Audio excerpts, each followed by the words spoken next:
Hello, hello, hello. Welcome back to Blue Tinted Glasses. It is Wednesday evening, which means it's time for Fox's Den. Episode 6 now, 6 weeks of Fox's Den. They've flown by. Quickly before we start, I want to say thank you to Anil for hosting Fox's Den last Wednesday while I was in Turkey, obviously, and to the lads as well for jumping on. I'll just bring up a couple of comments quickly. LCFC fan 15 is here. Hello to you, mate. Clibo as well, and Clemo. We're doing good, mate. Thank you for asking. Right, before we go around the houses, I'll start with Manny. Some people on this channel might have seen Manny before over on Foss Hub, but if not, this is Manny. How are you doing today, mate? Not great, but let's not get into that. I've a bit of a tummy bug at the moment. Maybe it's just Damn it, not good, mate. Well, thanks for making anyway, much appreciated. Just to let everyone know, sorry, I forgot to say, Ash, who is sometimes on Fox's Den, he's got a job change, and he's kind of bedding in there, so he might not make it for the next few weeks, unfortunately. But when he is back, he'll let me know, and we'll get him on. Is he making a YouTube channel? Is that his job that he's doing? Can you imagine? Yeah, finally. That would be amazing. Yeah, and he just creates a new Fox's Den on everyone is, and it becomes a lot more popular, maybe.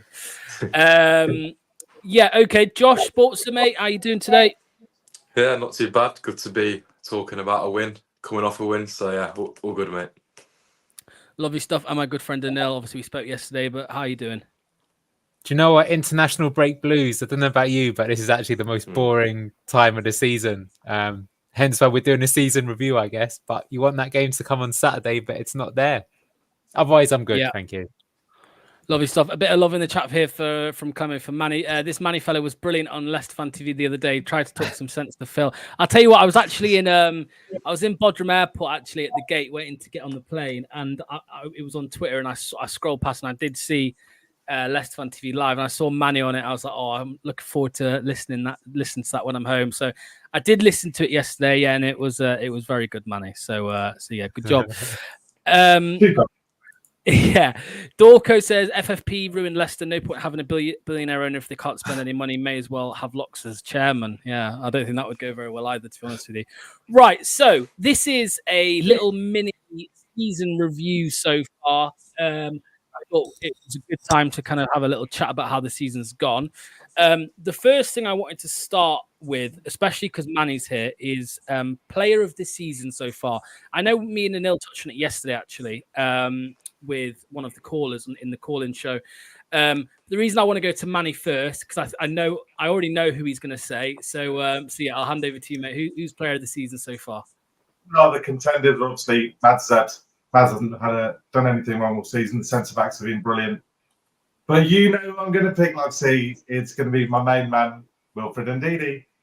He's been played in 3 different positions, been messed around. 1 minute he's up front, playing attacking. 1 minute he's right. 1 minute he's left wing. Next thing he's clearing corners.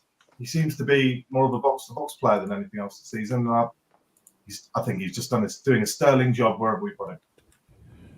Yeah, I mean, before the season, well, maybe not even before the season, like maybe during pre-season and just after, me and Manny would have many debates on Foss Hub about Ndidi. And to be fair to myself, my complaint with Ndidi was always about him playing in the 10. I thought we would see a Skip, Winks, and Buonanotte midfield earlier on the season. And as time's gone on, I've obviously said, no, get Winks out of that team. Skip and Ndidi with Facundo ahead. Over to you, Josh. Player of the season, mate, for you so far. I think there's only maybe two or three names in my mind, but I want to get your thoughts. Well, I'll keep it simple and go Hermanson, but I am quite close to saying Buonanotte. I just think if he had a few more games starting, I would have gone for him. But at the minute, I'll say Mads, just because of the saves he's made. Obviously, his stats are ridiculous in terms of the XG prevented and whatnot so far. Yeah, the 3 that I have in mind, they've all been mentioned now. Mads Hermansen, Facundo Buonanotte, and Wilfred Ndidi. For me, they are the 3 best players for us this season. I agree. I mean, I keep saying Buonanotte. I think Buonanotte is our best player currently. And I think that he is the one that... Because I thought before the season, we're going to be putting all our hopes in Fatawu or Mavididi, and it's not really turned out that way at all. It seems like now we are putting all our faith in a young player still, but just neither of not Fatu. It's Facundo Buonanotte. So I'm going to lean towards him, Facundo. What about you, Anil? No, it's definitely Mads. There's some good shouts in there. Some people saying Wout Fast. That's probably the hipster's choice. But literally, if you look at, I think, the best goalkeeper even in the Premier League, forget even the best Leicester City. I think you could even go as far as saying who's the best player in the Premier League. Maybe that seems a bit facetious when Erling Haaland, the cyborg, is scoring 5 goals every game or whatever like that. But Mads, literally, he's made... Like, he's saved 4 goals already for us. That's like an official stat, which is the number 1 out of any keeper. So without him, how many more points would we have dropped? So unbelievable from him. And I think we just forget that we take it as a given that we've got this amazing keeper, but he'd never played a minute of Premier League football before this season. Came straight up. Look at, for example, James Trafford, who was at Burnley last season, really struggled with a much higher purchase. He's slotted in seamlessly, been unbelievable. Great player, so I think he has to take it because I think without him we'd be much further down the table. Yeah, I'd be inclined to agree with you. I mean, with Mads last season, I thought that I actually had some concerns over his shot stopping. I know that might sound a bit silly because he did not make a load of good saves last season, but I feel like there were a few times where he really should have kept a couple goals out the back of the net. I think there were a couple mistakes in there playing out from the back. I think that's fair, Locks. Yeah, I think that is fair. So the hilarious thing is that this season, actually, his distribution maybe hasn't even been that great, but blimey, he's certainly stopping them going in the other end. But I liked it against Arsenal when he just got so bored, he just passed out the ball straight to Havertz, I think it was, just so he could make another ridiculous save. I felt he was just like, I'm just going to show off everyone how good I am. But yeah, I think you're right. It's a call that his shot stopping looked okay last season. It didn't look bad, but it looks elite this season. Yeah, what do you reckon, Manny? Do you reckon he's the next one, the next big sale from Leicester? How things are going at the moment? I hope not, because I think keeper's possibly the most important position on the entire bench. But let's face it, the suitors are going to come, and we're going to find it hard to resist. What I do hope is that eventually when he does go, because it's just our business model that we will sell, it's just we don't undervalue him. So he's not a 30, 40 million pound keeper. He's worth more, way more than that. He's up there. If Kepa's worth 70, what is Mads, a ball-playing keeper like this, worth? So I hope we get way over 50 for him. It's interesting because if I'm not mistaken, I think Chelsea came in for him in the window, and this didn't really go out mainstream media, but I can't remember who reported it, and apparently the club asked for 40 in the summer, and that put Chelsea off.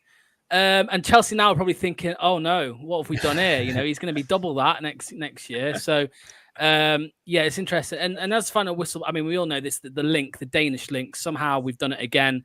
I know Iverson wasn't a great success, but still, he was better than fucking Danny Ward. Let's say that for sure. So yeah, all right then. The next thing I want to move over to, unfortunately, is a bit of a I'm not going to say worst player of the season, but who has disappointed you the most, lads, this season? Obviously, I think it's hard to mention. Probably we could go with the players that have started majority of games or have featured quite a lot, because otherwise you could say Ricardo. It's disappointing because he's not played, but I'm talking more about the players who have played. I think I know what the theme might be here, but I'll start with you, Josh. Who's been the biggest disappointment? I'd say Christensen. It's not down to maybe him. I think it's more down to his position, really, because he's just not being allowed to advance in the way he's built to do. I think we saw it good in the Tottenham game. He was bombing on and putting a few good crosses in, but apart from that, I haven't really seen him go up and down the touchline, which I think is his best attribute. We all know he's not the best defensively. He can do a job for us, but I just think the way we're playing, it's just not helping him. Apart from that, it's quite difficult, really. I mean, I'm not really the biggest fan of Aye, but he does a job. But if I had to pick one, I'd say Christensen, yeah. Yeah, Scarlett says Bobby has been shocking. If Luke from Leicester City Down Under was here, he'd be shouting donkey down the microphone, I think. But again, I'm not going to mention him just because I know he's played quite a bit, but he's not played to the extent of others. And Neil, before I come to you, I'm going to say Harry Winks, and I think it's shown that he's been dropped. I think Harry Winks probably has been let down a little bit by the system, that's for sure. We've spoken about that many times.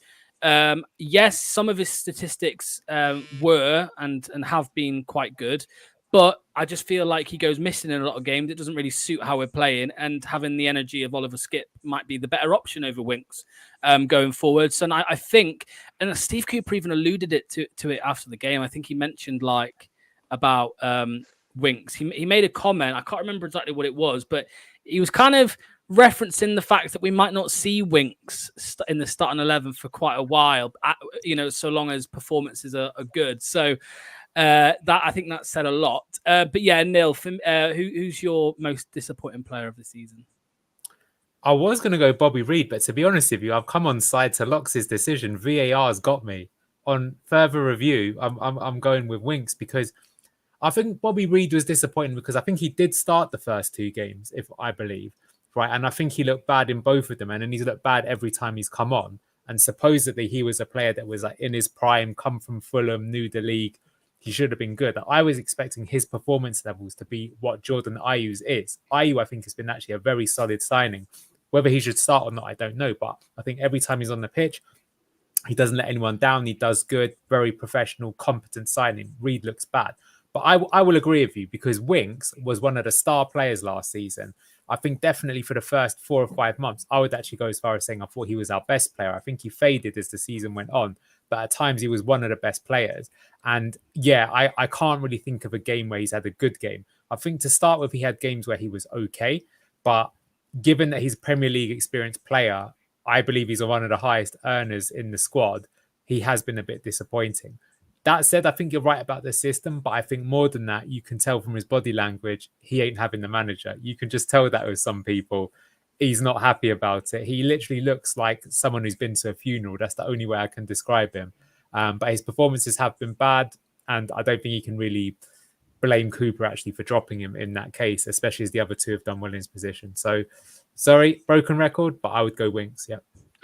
I know exactly what Manny's going to say, but go on, mate. Tell us who's been the most disappointing. I said it in pre-season. I said we've got a fundamental problem with Winks this entire season. The more and more I've developed that idea in my head about why I just don't think it was ever going to work.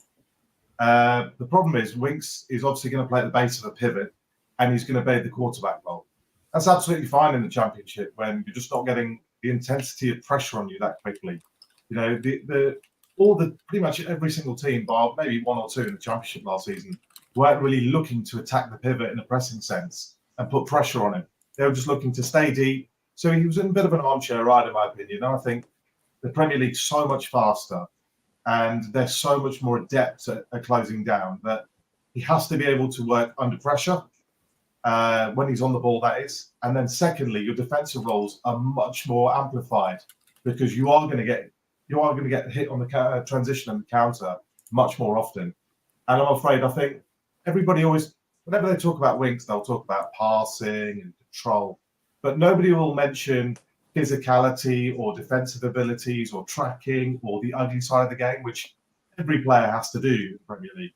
And I think I sent you about 7 clips after the Arsenal game of him having a fundamental problem of when he's in that defensive or pivot position, he's trying to make himself free, that if we win the ball back, I am the free man and I can begin the next move going forward.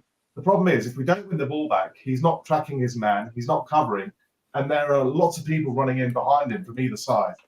And I think eventually Cooper's realised, by dumb luck, I should add, if nothing else, that is the case. And many of the goals we've conceded this season, it's not individually his fault every time, but he's kind of doing something wrong that he should be doing something else. And I just think defensively, he's just bottom line, he's a liability.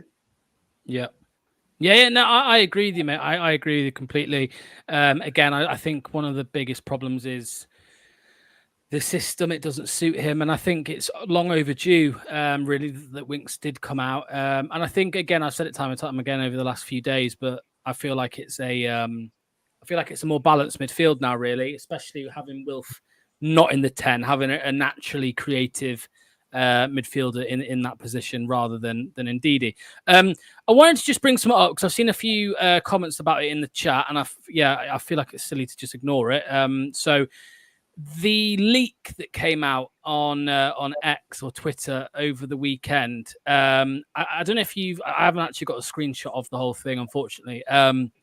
But the leak is basically saying that some guy was at the NFL in London and he bumped into a drunk Leicester City player who made some comments about Steve Cooper and what the players thought about Steve Cooper. Now, this is, again, one of these things. In isolation, usually you can just write it off as bullshit.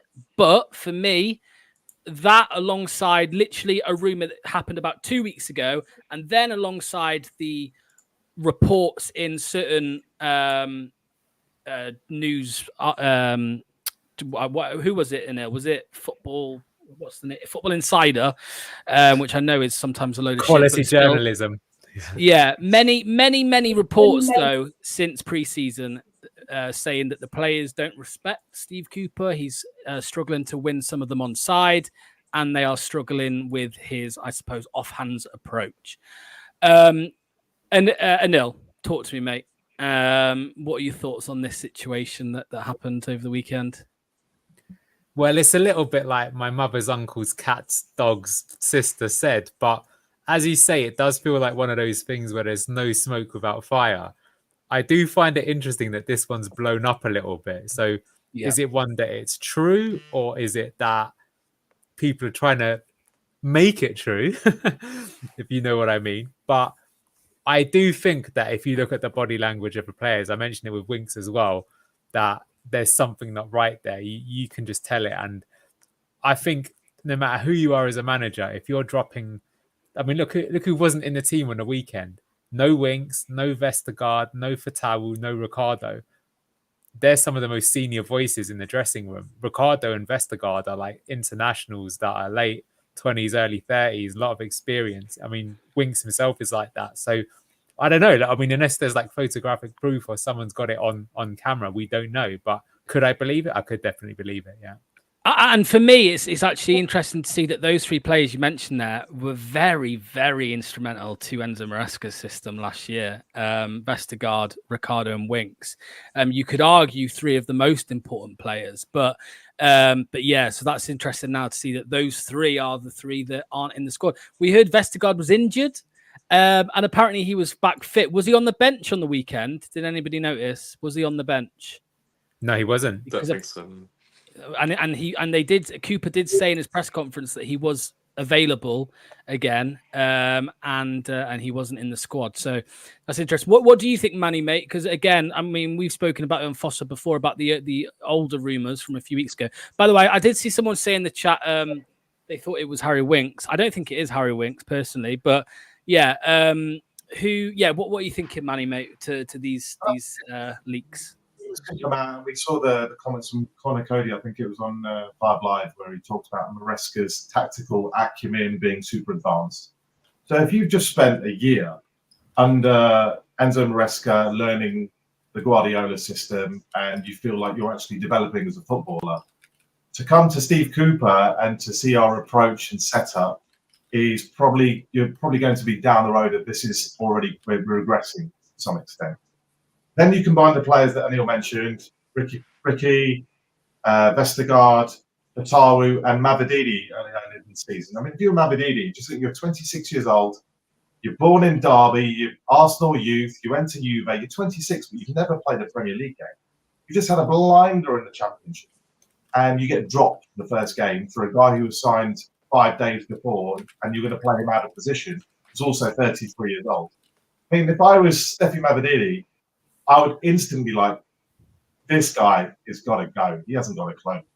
And if I was Fatawu, Mr. Joy, Dan's favourite, you'd be so excited. You'd be talking to all of your friends back home. You'd be so buzzing about playing in the Premier League. And now it's been taken out of you straight away. Again, for an RU again in this case. I think those two, Ricky P, not even 1 minute.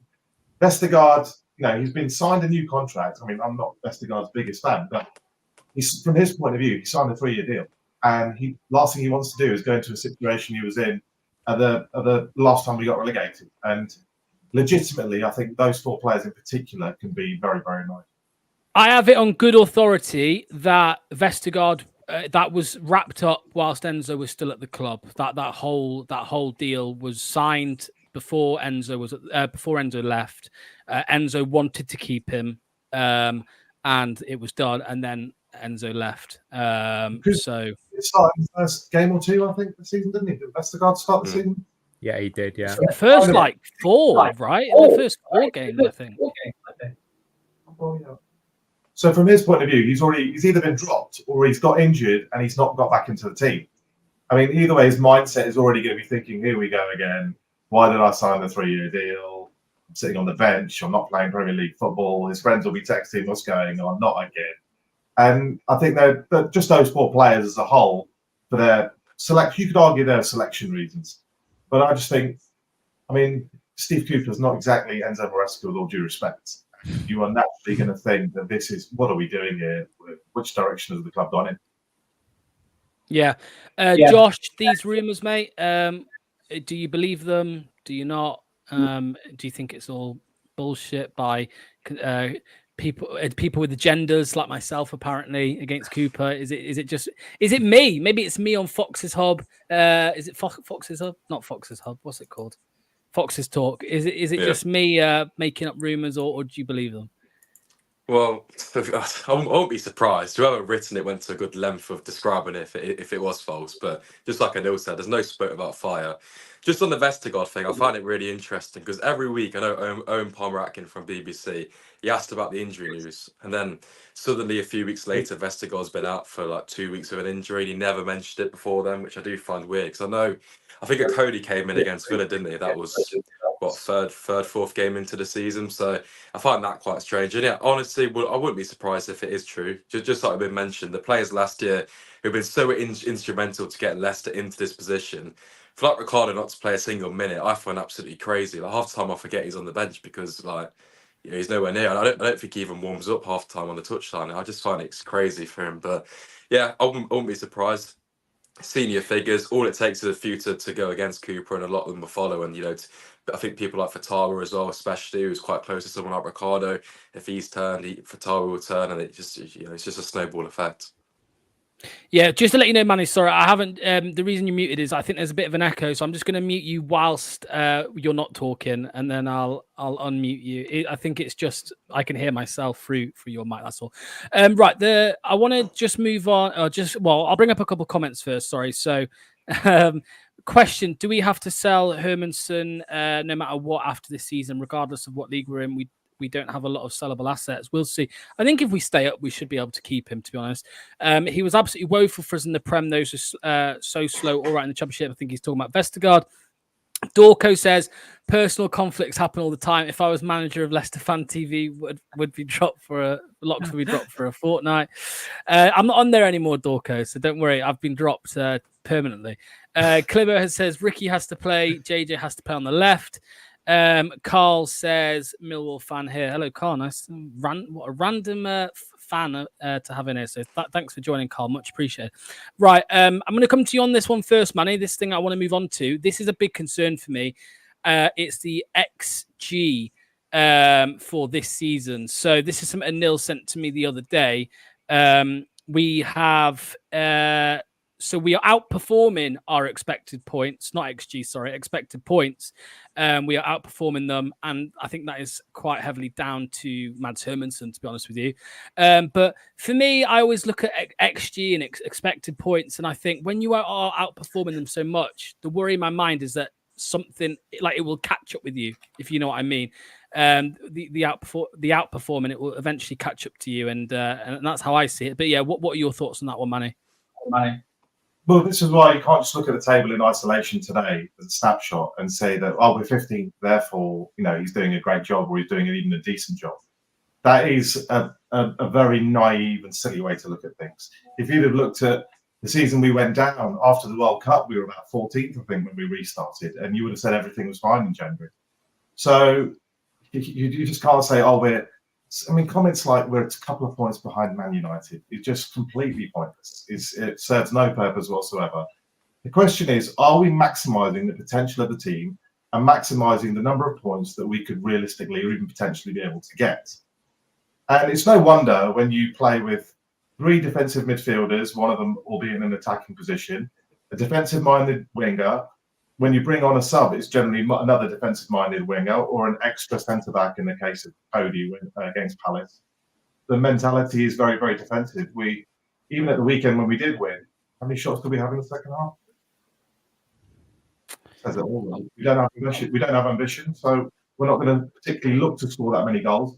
And it's symptomatic of the manager's personality. I think he undersells this team and has a bit of an inferiority complex. I would agree with that completely. I think there is a big problem, like an inferiority complex. Obviously, Josh, there you can see Leicester, bottom left corner. You'll never sing that and all of that stuff. But yeah, does this worry you a little bit, mate, that we are, for expected... This is expected goals, not expected points, isn't it? Expected goals. No, it's sorry. both locks. It says that we both we've outperformed our scoring, and we're also outperformed how many we should have conceded, but haven't conceded, if that makes sense. Yeah, there you go. So yeah, we are below Ipswich and Southampton, right? So that's a concern for me, because we all keep talking about this mini league, if you like, with teams around us. Obviously, we drew to Everton, and the next one up is Southampton, which I think is going to be again a tough game. But yeah, Josh, what are your thoughts on this little image here, mate? What are you thinking? I'd say it can't carry on like that, because I put on my Twitter after Bournemouth, 9 times out of 10, Leicester never get 3 points from that. We got lucky to even get a point, you'd say, because Bournemouth just didn't take the chances. And yeah, so far we've been very clinical going forward. Just like we said, second half on Saturday, I think we had 1 shot. Like, bearing in mind how well we played in the first half, I just find it crazy how we don't continue. And yeah, to be that far below the other teams around us as well, it's quite concerning. And you can look at the league table. Yes, we're doing well. We got our first win. Blah blah blah. But the metrics are there. Some people don't like it. Some people don't like the XG and whatnot. But it's true, and it's going to come back to catch us sooner rather than later. And it just comes down to Cooper, in my opinion, the play style, the mentality. Because Saturday, I was shocked, because first off, I thought we were brilliant. We had so many chances. Probably should have been 2 when Vardy got slid through, and then second off, we just go and sit down, just sit back to Bournemouth. And it's Bournemouth. They're not, they've been all right so far this season, but it's not like it's a top 6 team, is it? Well, it's like Palace game, wasn't it? After the second goal, it was very similar. Anil, obviously the tactical genius, the analysis genius on this channel. I mean, is there just one reason why we are outperforming? And is it because of this here, Mads Hermansen? Is that why we are outperforming the points and all that? What are your thoughts? Yes, is the simple answer. I would say, to be fair, it also means that we've been quite clinical. But yeah, Josh has just put it there. I mean, if you think about it, take Bonanote's superb goal, and then Vardy should have scored, but then we didn't even I think we didn't even get into their box until the 81st minute when Fatawu came on. So what I'm saying, why, I try and be objective on the show, right? That's my point, is to try and take your opinion out of it. Of course, everyone's got an opinion, but that data is majorly worrying. And that means that we're lucky to be this high up in the table. And what's worrying is, for example, Steve Cooper says, the team feels we should have more points. Well, funny you should say that, because the data says you should have even fewer points than you actually have, and you got away with it a little bit. So let's see what will happen. That said, look, at the end of the season, if we finish 15th, sign me up. Stop the count. Stop the count. Stop the league right now is what I have to say. Done. Let's move on to the 25-26 season now. Yeah. But if it keeps going that way, what I will say is, probably the next 3 games are absolutely huge. And I think after 10 games, you can probably have a bit more of an accurate assessment of where we are. And there is time to turn it around. And I will also say that I think we have actually made improvements game to game. And I think, even with what Josh said, I would actually go as far as saying Bournemouth probably was our best game of the season, even though we only had 1 shot in the second half and it was off target. But we still won the game and got a clean sheet. But yeah, that data, I mean, put it like this. If I was working at Leicester, I'd be running in the morning on a Monday morning with my emergency brief and be like, you got to see this. This is code red. If this continues, we're in major trouble. We need to do something. How can we fix it? Yeah, I'm not falling for this one. Tripe and onions, mate, with the horrible dinner in your profile picture. I'm not falling for that one. I've been around YouTube long enough to know that is. I'm not reading that comment out. Ross is here, which I find fitting because Ross is a very positive Leicester fan, and I'm going to turn this chat slightly negative now, really, if it hasn't been negative enough. We've spoken about players and performances and all of that this season. I think we do need to kind of focus in on the manager now. I'm going to come to you in a sec, Manny, first. Look, I was never for the appointment of Steve Cooper, and he's done nothing really to change my mind, unfortunately. Some fans out there, I think you can guess what type of fan, the demographic, if you like, but they are trying to now gaslight me again into thinking that, see, everything's fine. We can win against these, good Premier League teams in Bournemouth. And just some of the things that have come out of his mouth as well since the season started already. I mean, early on, we had the whole honest and refreshing interviews after games. I think after the Spurs game and the Fulham game, I think he admitted to getting a couple of things wrong. And then since then, it's kind of the mask has seemed to slip a little bit where he started to double down on certain decisions. I mean, the one that stands out to me is the Everton game where he brought on Jordan Ayew and took off Mavididi. No, he didn't do that. He brought on Fatawu, sorry. And instead of bringing off Ayew, he brought off Mavididi, who was our best player in that game, in my opinion. And then after the game, when he was questioned, rightly so, by Owen on that substitution, I think he said, I would do it again. And it's like, why? Why would you do it again? We didn't score, So, and obviously we've had the usual referee bashing from him, which I'm not going to worry about too much because every manager does that. But yeah, it just seems to be already a shit show from Steve Cooper. And again, he can say stuff like, we should have got more points. The stats, go against what he said completely. But yeah, Manny, overall, I know there's a lot to kind of discuss on Steve Cooper, and trust me, it will continue on this channel, I'm sure, into the future. But try and be as brief as possible. What's your assessment of Steve Cooper so far? Appalling, shocking, lacking courage, lacking attitude at tactical level, at this level. I mean, on the surface, we could say, last 2 games, 3 points. One of them was against Arsenal. Good. Well, you could also look at it, scratch below the surface, and see that we've conceded 53 shots on goal in our last 2 games. 53 shots on goal in our last last two. 17 against Bournemouth and 36 against Arsenal. I mean, in what world could you just look at it and say 3 points, therefore it's good? You are looking at it at level 1, and you're just looking at the headline. You're not looking at the story at all. The story is that we're actually fortunate to have 6 points. We could talk about, we could have done this. We could have also been 4-0 down at Tottenham. We could have been 3-0 down at Villa. We could have been more down at Everton. We could have struggled to get those points that we did, the draws that we got. I think, why would you look at Enzo Maresca, what he gave to you? Normally, you take over a club and they're in a bad situation, right? Things are going wrong. There's unrest. But he had a beautiful situation. Just like, I think you mentioned it a long time ago, just like Ranieri came in and figured, we don't need to change too much here. Everything's pretty good. That's what he should have done. Instead, he's taken it back to 90s relegation battle football. It's like watching Bolton or Stoke almost. It's not quite that bad, but it's getting virtually that bad. And personally, I mean, the sooner we get rid of him, the better.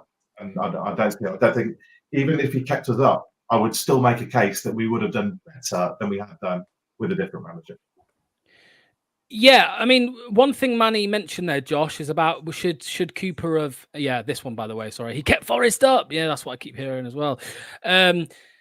Josh, Manny mentioned there about he should have maybe kept things the same. And, I feel like he's kind of gone... He's not gone completely in one direction, like complete opposite direction. And he's kind of left us in this little... I don't know, just in the lurch where we don't really have any identity, in my opinion. I know some people disagree with that, but I think I was told that he was pragmatic and all of this stuff, and I'm sure, well, we all know this is what we were told before he came and when he joined. But is that how you see it, Josh? Do you see him as just a pragmatic manager who's doing the right thing to keep us up, or do you see, big flaws? Massive flaws, really. I thought even against Bournemouth, which just like I know said is probably one of our best performances. I didn't still think there was much identity. It was just give the ball to Buonanotte and hope for the best, really. But yeah, last season, the football we played last season was kind of an extreme in terms of the tactics and what Leicester have played, recent years. We've never seen anything like it. So trying to go from that to something even slightly different is going to take a big adjustment, and I think that's what Cooper's done. And I think that is the issue. I think in terms of the system, the way Christensen obviously kind of tucks in and doesn't go forward, I think that's a massive thing which I'm not keen on, and how the winger tucks inside. I just don't think that's really benefiting us in terms of the players we got last season. And you got the players there who it's pretty much the exact same team who did so well last season. Just keep it similar, and I just obviously make your own subtle changes here and there. I get it, but to just change it completely, I don't really get it. Manny, I want to give you the opportunity to answer this question here.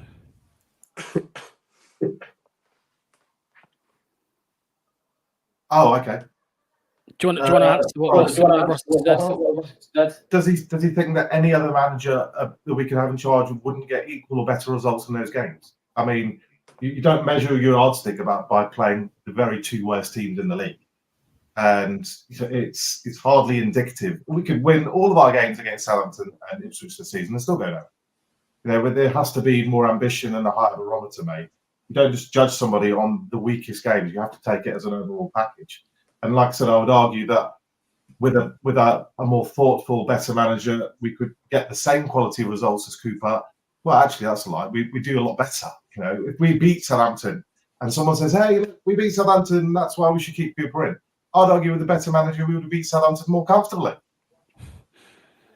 Mate, I hear you. I hear you. I mean, for me, I'll come to you now, Anil, because for me, just again going back to Ross's comment, it is something that people keep asking me as well. Like, oh, if we start winning more games, what will you say? And I'll be honest with you, I will turn a corner myself, because I've said all this season, I don't care about how we play. I genuinely don't.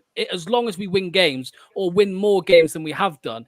It's when we lose and are also playing shit football, that's what grinds my gears the most. I mean, I think I said on Fox's Den like a couple of weeks ago, maybe 3 weeks ago, I said, at least show me an attacking intent, a change in the system. If we get beat, then that there we go. I was wrong. Maybe I got it wrong, and maybe Cooper is doing the best thing, but we haven't seen that enough. So yeah, I'll go over to you, Neil, because I know you're a lot more level-headed than myself, especially, and probably Manny. Josh is all right. He's on the out camp, I think, but yeah, you're normally quite level-headed, Neil. So what are you saying?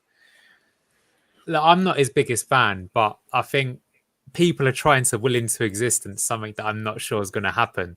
I actually think there's a high chance I think he stays until the end of the season, and we sort of limp along and we do get a 15th place finish, maybe 16th or 17th. But I think the board would take that. I mean, let's be honest, they obviously did go for the cheap option in the summer, but they maybe didn't go for like a long-term one.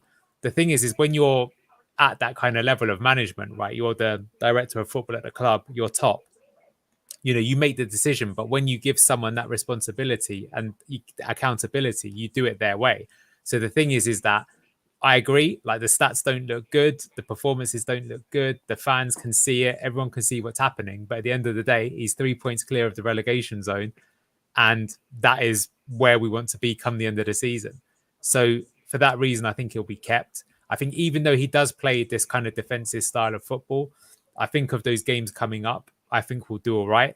I don't think we'll win as many as we want to, but I probably won't lose them. And I would be, to be honest, if you think after those 4 games, I think we'll be probably where we are now, maybe even one position higher, which again would be pretty good. And as long as we maintain that for the rest of the season, he'll probably be kept there. Maybe they would make a change in the summer.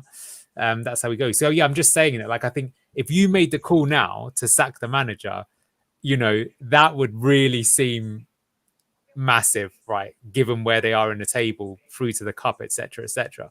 Now, I have said the only thing that I would say that's different about that, why you might make the change, is if despite the results, you can smell that the atmosphere is bad.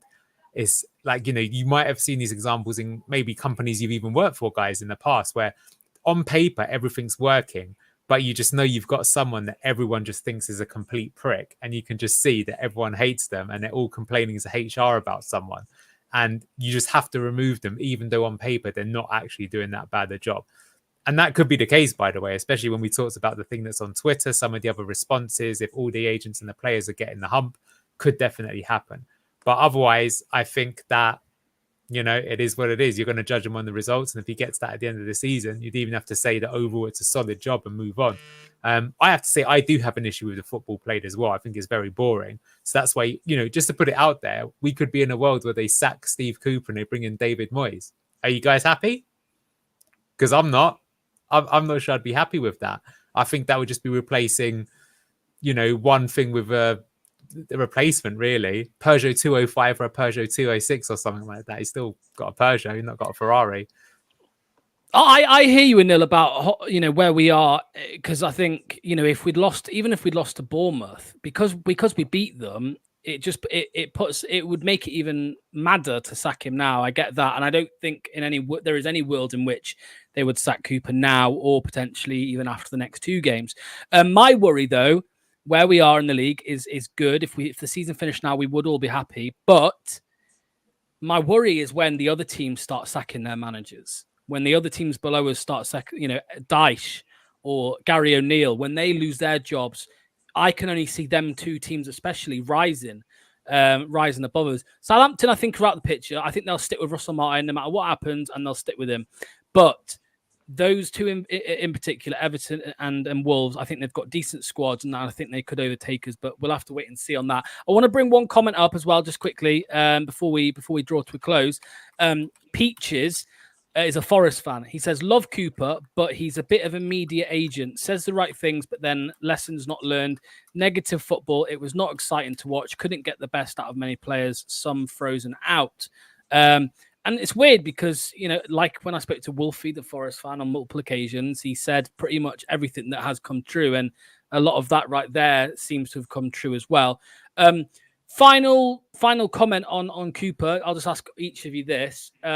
I know you mentioned it, Anil, that you think he might have until the end of the season. But if we stay up in, I don't care, 17th, 16th, 15th, do we sack him? Because I'll start with this. I think we should, but I don't think Top has got it in him to sack a manager after keeping us up. Personally, I think Vishai would have, but I don't think Top will. So Josh, you first, mate. Do you think we should sack him even if we finish 17th, 16th? If you want to progress, yes. As a football club. Yeah. I don't think there's any progression under Cooper, so I'm agreeing with you. Exactly. Anil? Yes, I do, but I actually think it will happen. I know you say you don't have faith, but like I said, I think understanding from a business perspective, they've gone for the plaster over the wound. The only thing that's a bit worrying about that is they tried that with Brendan Rodgers in his last season, didn't they? They were like, oh, we can't afford to replenish the squad.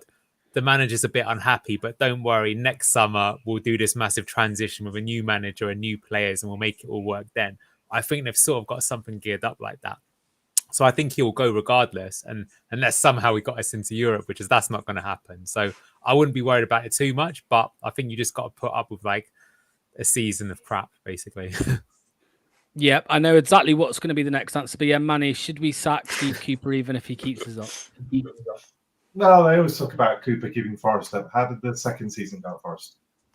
Not so good. They gave him the chop fairly early. Well, reasonably early.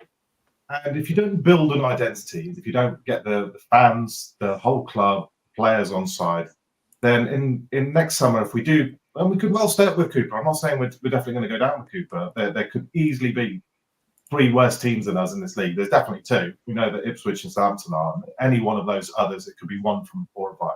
So we could well stay up.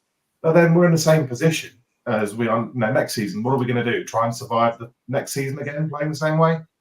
We need to fundamentally build a proper identity and make sure our signings are towards that identity. And at the moment, if we keep going with this Cooper methodology, we're going to keep signing players who support that kind of idea, and that doesn't really excite many of us. So yeah, I'm afraid I just don't see it ending well. And whether it's now or 12 months or 18 months, he's going to walk, in my opinion, or he's going to be pushed. So I personally, I just don't believe in delaying the inevitable, and I would rather, it's a misnomer to think another person couldn't do equally or better. If you flip the question around and say, how many managers could do a worse job than Cooper at the moment? Probably not too many of those out there. I think there's quite a few on the other side. Yeah, that's a fair. fair comment. That is actually, just thinking about it. How could you really tits it up with this Leicester squad? It would be This is what I keep saying, mate. And I mean, I was on Just Joe earlier at lunchtime, and it was the same thing because some people from the outside, whether they've got agendas or not, they just refuse to, think in any way, shape, or form that Leicester actually have a decent squad. And to be fair to them, I actually didn't think we did in pre-season. But the more I've seen from the players, from the individual moments, the individual performances, I've been really, really impressed with the squad. There's not too many.